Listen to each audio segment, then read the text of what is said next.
Seorang pemain pasaran saham Victor Chin yang membawa masuk Farhas Wafa Salvador sebagai pemilik saham syarikat MMAG dikatakan meninggalkan negara bagi mengelak tangkapan pihak berkuasa Malaysia yang sedang menyiasatnya berhubung beberapa kontrak melibatkan NextG, sebuah syarikat yang diberikan kontrak lumayan membekalkan mykat kepada kerajaan.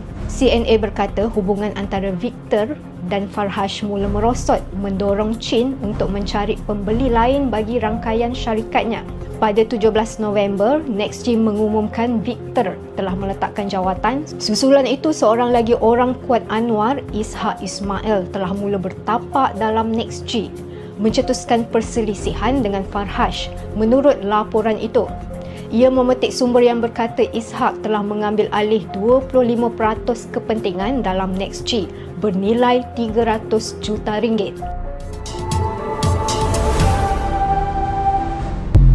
Okey geng, daripada kronologi video tadi itu, apa yang kita boleh faham, benda ni sangat mudah geng. Benda ni sangat mudah dan simple untuk kita fikir dan kita faham.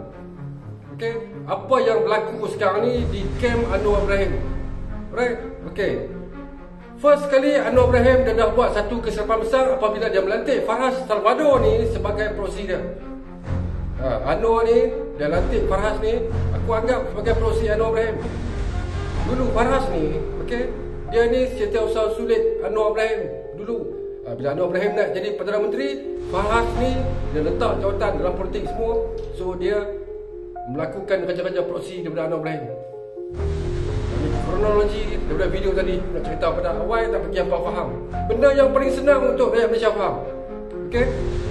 Farhas ni, okey, dia bukan seorang ahli perniagaan tau. Dia bukan macam Allahyarham Tun Daim Zainuddin, bukan. Farhas ni dia anak ikan Anwar Ibrahim. Yang Anwar Ibrahim bagi selambak projek-projek apa semua ni yang menilai juta-jutaan ringgit ni. Tak payah nak tipu lah Anwar Ibrahim. Habis tu Farhas dapat duit daripada mana? Berjuta-juta dolar ni. Berjuta-juta ringgit Malaysia ni. Farhas dapat daripada mana modal-modal ni semua?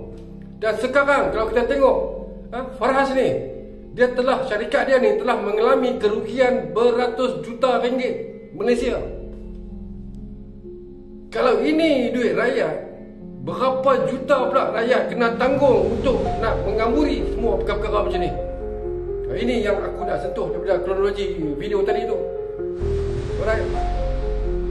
Bila Anwar Ibrahim ni dia rasa dia dah dalam diambang kejatuhan, maka proksi-proksi Anwar ni daripada mula lah berebut-rebut untuk buat duit apa semua ni. Sebab Anwar Ibrahim dia tahu dia akan jatuh pada bila masa PRU yang akan datang ni. Dan dia tahu dia akan jatuh dan proksi-proksi Anwar ni mulalah bekerja keras untuk menyakau, untuk menyarut, nak saut seberapa banyak yang mereka boleh. Sebab mereka tahu mereka takkan menang lepas ni. Sama juga seperti Farhas. Dia bila Anwar hantar orang kanan Anwar duduk satu syarikat dengan Farhas, apa rasa Farhas boleh terima tak? Mesti Farhas tak boleh terima. Farhas takkan terima orang luar duduk sekali dengan dia.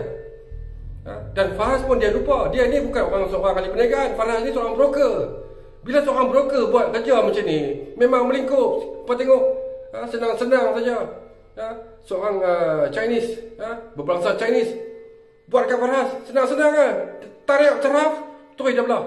Simple punya kerja. Sebab tu Farhas ni dia tak nak pengalaman dalam menguruskan urusan perniagaan. Sebab level Farhas ni anak ikan ataupun broker saja. Tapi dah baik dengan Anwar Ibrahim. Anwar Ibrahim layan baik dia.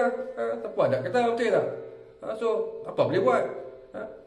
Berjuta-juta ringgit Malaysia ni fail, hangui macam tu ya. Saham NXG tu jatuh mengkodum teruk punya. Inilah tanda-tanda dia. Kenapa nak tahu tanda-tanda yang Anwar Ibrahim ni akan bungkui, akan teruk kalah. Alright geng, apapun orang-orang Sabah, jangan biarkan pembaziran duit rakyat kita Malaysia ni membazir kepada koloni-koloni Anwar Ibrahim. Pastikan orang-orang Sabah tidak mengundi PH, UMNO, DAP, GRS semua ni. Jangan bagi lipat mentadbir Malaysia ni. Kita yang tanggung daripada hasil kerja mereka. Alright, bungkuskan mereka. Selamat.